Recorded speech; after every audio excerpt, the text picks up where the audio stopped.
नमस्कार मु ज्योति आपण को स्वागत करुछु मो यूट्यूब चैनल कहानी इंडिया को।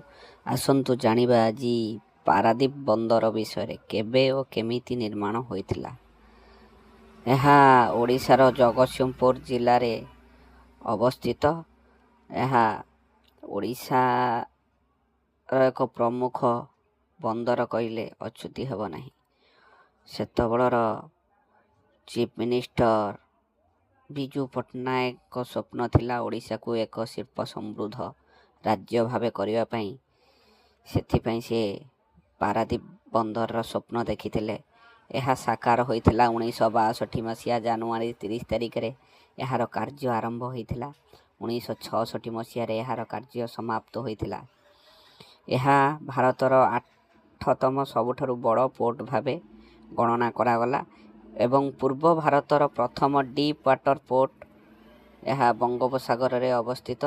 यह कलिकता एवं विशाखापट्टनम मझिरे अवस्थित।